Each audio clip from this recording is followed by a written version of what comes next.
और इस वक्त एक बड़ी खबर बता दें आपको, बड़ी खबर डीजीएमओ की बीच बातचीत हुई है भारत और पाकिस्तान की, और डीजीएमओ की बातचीत में कई बड़े फैसले लिए गए।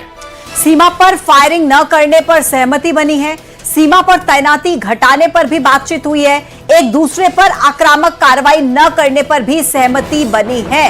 कुल मिलाकर डीजीएमओ बातचीत में ये बड़े डिसीजंस लिए गए, जिसमें यह कहा गया कि सीमा पर फायरिंग नहीं होगी, ना इस तरफ से ना उस तरफ से, अब तैनाती को घटाया जाएगा, इस बात पर भी देखिए सहमति बनी, और एक दूसरे पर आक्रामक कार्रवाई नहीं करने पर भी सहमति बनी है। दोनों देशों के बीच डीजीएमओ लेवल की यह बातचीत जिसमें कई बड़े फैसले लिए गए। बिल्कुल, आपको यह भी याद दिला दें, पिछले कई दिनों से डीजीएमओ की बातचीत हो रही है, और इसी के बाद अगर दोनों देशों के बीच तनाव कम करने का सबसे बड़ा आधार है तो यही बातचीत है। दरअसल बॉर्डर पर दोनों देशों की सेनाएं हैं, पैरामिलिट्री फोर्सेस भी हैं, और उसी आधार पर दोनों संघर्ष में भी जुटे हुए हैं। लेकिन डीजीएमओ की बातचीत में लगभग कोशिश की जा रही है कि दोनों देशों की तरफ से बॉर्डर पर शांति रहे।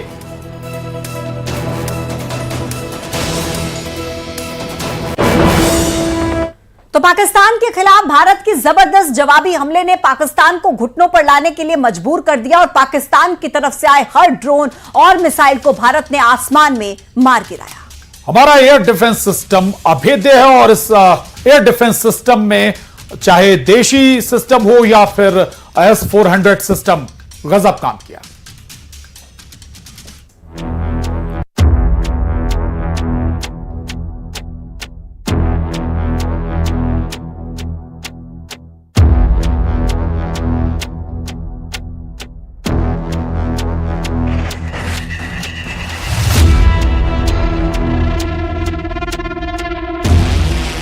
ग्यारह मई को इंडियन आर्मी की प्रेस कॉन्फ्रेंस और फिर 12 मई की प्रेस कॉन्फ्रेंस वैसे तो ऑपरेशन सिंदूर की डिटेल्स बताने के लिए थी, लेकिन इन दोनों प्रेस कॉन्फ्रेंस के दौरान भारतीय सेना ने कुछ और मैसेज भी देने की कोशिश की, क्योंकि कथित सीज फायर के बाद पहले से कॉम्बैट ड्रेस और फिर कॉम्बैट ड्रेस। पहली प्रेस कॉन्फ्रेंस की शुरुआत शिव तांडव स्तोत्र के साथ और दूसरी रामधारी सिंह दिनकर की प्रसिद्ध कविता याचना नहीं अब रण होगा के साथ है।